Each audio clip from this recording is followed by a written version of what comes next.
थोडं मागे जाऊया माझ्या बाबतीतलं. माझ्यासाठी सुरुवात ह्या सगळ्यांच्या पेक्षा खूप उशिरा झाली. मी माझं काम इतर चालूच होतं. निशी आणि मी आम्ही रुईयाला पहिलं भेटलो. 7च्या आत घरात या एकांकिकेत निशी जो काही अजूनही कॉलेजला तेव्हा होता, तो खूप बरंच काही काही करून होता. सो मी आले 92 साली रुईयात आणि निशी त्याच्या आधी जाऊन इतर कॉलेजेस फिरून त्याचे काय डिग्र्या घेऊन पुन्हा एकदा रुईयाच्या नाटकात काम करायला आला होता माझा. आणि तो सांगायचा की आम्ही एकत्र कॉलेजला होतो तर आम्ही असे होतो, अनेक वर्षांनी पुन्हा एकत्र असं. तर ते करताना आमचं जे काही थोड्याफार गप्पा व्हायच्या, बोलणं व्हायचं. कारण मला त्यांनी नंतर सांगितलं होतं की खूप नंतर सांगितलं होतं की बरं काम केलंस तू सिनेमात. आणि म्हणला की थँक्यू, कारण खूप अनेकांनी मला विचारलं वाय शिल्पा तुळसकर.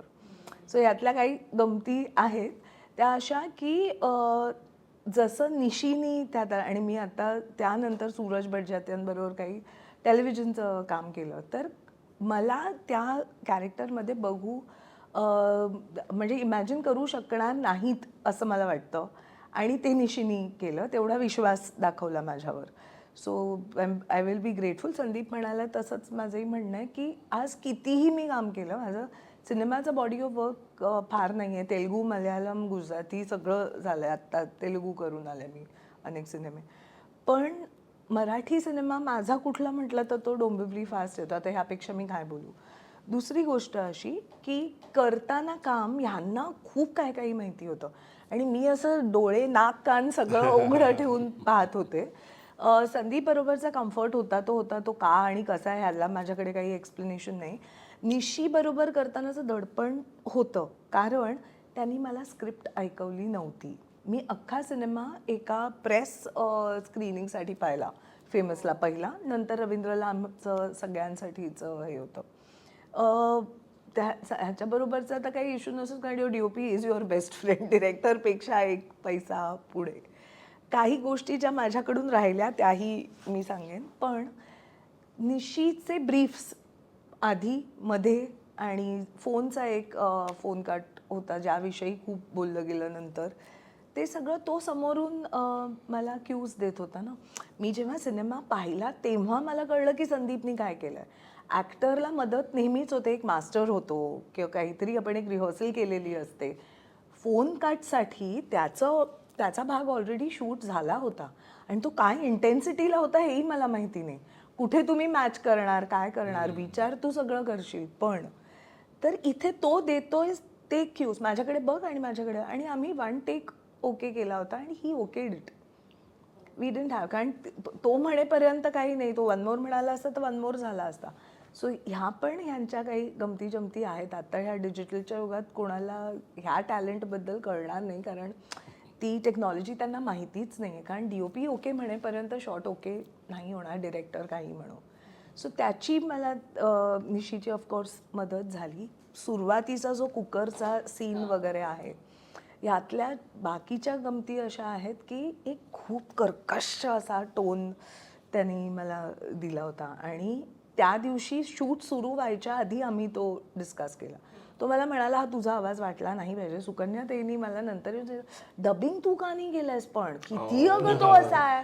म्हटलं मी केलंय डबिंग. सो ते डबिंगवर त्यांनी पुन्हा एकदा माझ्याकडून डबिंगच्या वेळेस काम करून घेतलं. आणि तो मी सारखी त्याला जाऊन विचारायचं, खूप जारिंग वाटतंय रे, खूप असं आहे. तर तो ट्रिगर जो ह्याचा आहे तो त्या एका भांडणाचा नाही आहे. त्याच्या आधी तो शाळेचा सीन झालेला आहे. ती बूट आपल्याला चांगल्या शाळेत घाला, तो जो बॉटल अप होतो तो तुझ्यामुळे होतो, तर तेवढी इरिटेटिंग तू वाटली पाहिजेस. लग्न झालं होतं, मला मुलगा झाला होता असं, म्हणजे मला कोणी पसंत केली नसती. नाही तर तरी बाबांना म्हटलं होतं बँकेत येस असा बघा. म्हणजे एक तो हो, पुरुषांच्या ह्या काही एक एक वाक्याची पवारांची मनातलं आहे ना, की माझं काय छान होऊ शकलं असतं. आणि कोण कोण आले होते मला, मी तुला हो म्हणाले, ह्या गोष्टी खूप. आणि त्यात पुन्हा बेसिकली ते म्हणजे माझं आणि की डोंबिवलीला राहणाऱ्या किंवा तो जो एक आहे ना, की ज्या बायका ज्यांना खरं जायचं नसतं किंवा कुठून कुठून गिरगावातनं आलेले असतात आणि त्यांचं ते इतकं म्हणजे आतमध्ये असतं ना की तो इरिटेशन आणि हे पण जगणं असतं ते जे आहे ना, ते जे हिने आणि निशी आणि हिने उभं केलंय ना, so one is your visual shoots of हे, but one is through actors. की ही डोंबिवली आहे, हे जर दादरमध्ये असतं तर मे बी निशीनी असं केलं नसतं. आणि गंमत ही आहे की नंतर मी हे त्याला सांगितलं, माझा आजोळ डोंबिवली आहे. तसंच माझी एक आत्या, म्हणजे मी राहिले माहीमला, खूप कॉस्मोपॉलिटन हे होतं, माझं हिंदी तितकंच चांगलं, कोकणी गुजराती या सगळ्या गोष्टी मी बोलू शकते, पण ह्यांनी आता त्याला ते आठवत नसेल, घेतलं नाही त्यानं वगैरे, हे जे हे पवारांच्या स्क्रिप्टमध्ये नव्हतं, दॅट हॅड कम फ्रॉम हिम, आणि मी ते जिथे जिथे आणू शकले तिथे प्रयत्न केला. तसंच मी जेव्हा सेटवर गेले, आता भीती ही ह्याच्या पुढे बोलणार कोण, कारण आज आपला माझा सिनियर ना तिकडे, तर पहिल्याच दिवशी तिथे गोल गोल फिरले मी सापडेना म्हणून, आणि गाडी कुठे पार्क केली एकदाची, रिपोर्ट ऑन टाईम. मग म्हणाला की टाईम आहे आणि का शूटिंग केले, म्हणजे 7च्या शिफ्टला, आणि तो माझ्या आधी मे बी 5-10 मिनटं आला असेल, पण तो दिग्दर्शक आहे ना, मला कॉल टाईमलाच पोचायला हवं. म्हटलं सॉरी असं झालं तसं. आणि मग त्या ह्याच्यात हे सगळे डिस्कशन झाले, आणि मला लक्षात आलं, मी ते योला म्हटलं, यो कॉस्ट्युम कंटिन्युटी बघत होता, की यो काय आहे ना, माझे जे गाऊन्स आहेत ते गाऊनमध्ये असं, आणि म्हटलं एवढा परकर दिसला पाहिजे खाली.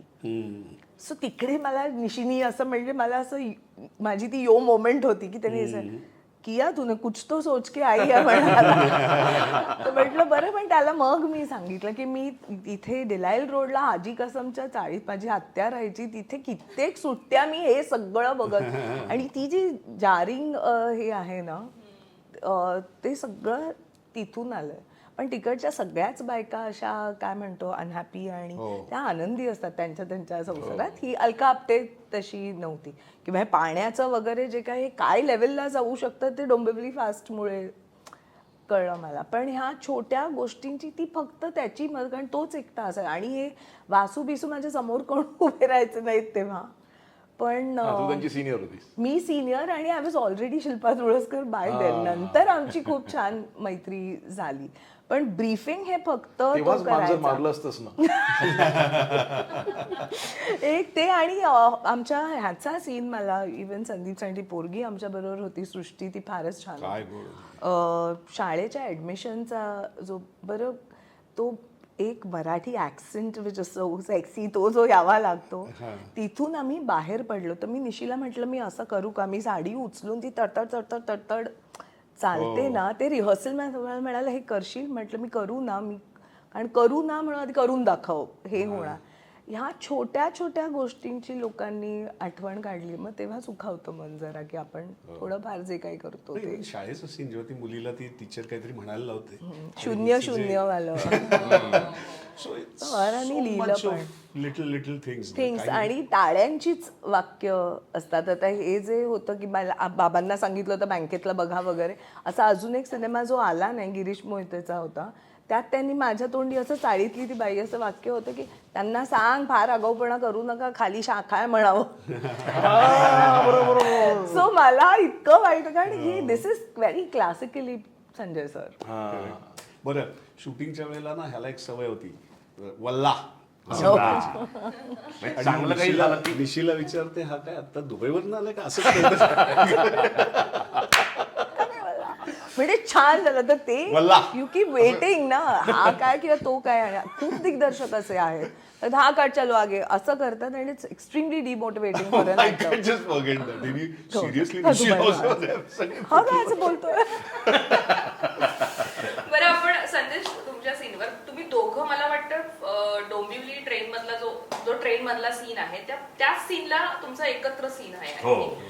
पूर्ण नाही तर वेगवेगळे सीन आहेत, तर तुम्ही त्यांच्याविषयी बोलताय आणि त्यांना काहीच माहित नाहीये. आणि तो जो सीन आहे ना, मला तो तुमच्याकडनं दोघांकडनं ऐकायला आवडेल. ट्रेन मधला तो एक एक्झॅक्ट ट्रेन मधला आहे का, ती कारशेड मध्ये लागली होती का ट्रेन, का प्लॅटफॉर्मला होती, कसा? कारशेड मध्ये, म्हणजे आपली हे होती कारशेड मध्ये होती, पण ट्रेन मध्ये. हो, आणि नाही बीटी स्टेशनला पण आम्ही ट्रेन मध्ये शूट केलं होतं. जेव्हा जे आता ट्रेन सुटणार आहे आणि जी काय स्पॉट काढ, वायर काढ, कॅमेरा काढ, जी काय सगळ्यांनी धावाधाव, आणि दुसऱ्या सेकंदाला ट्रेन सुटली होती ती. तो आधी बऱ्याच वेळा सांगितलं मी तो किस्सामुळे मी काय बोलत नाही त्याच्याबद्दल. आणि सगळ्यांनी आम्ही मदत केली होती, सगळे ऍक्टर्स आणि सगळे असिस्टंट वगैरे सगळे. फक्त सॉरी, तो किस्सा ना मी भरपूर ठिकाणी सांगितलं. तर ते जेव्हा जेव्हा मी त्या कमेंट्स वाचतो ना, त्याच्यात त्या कमेंट्स मध्ये असं येतं, अरे मग दुसऱ्या दिवशी शूट करायचं ना. असं नाही होत रे. मित्र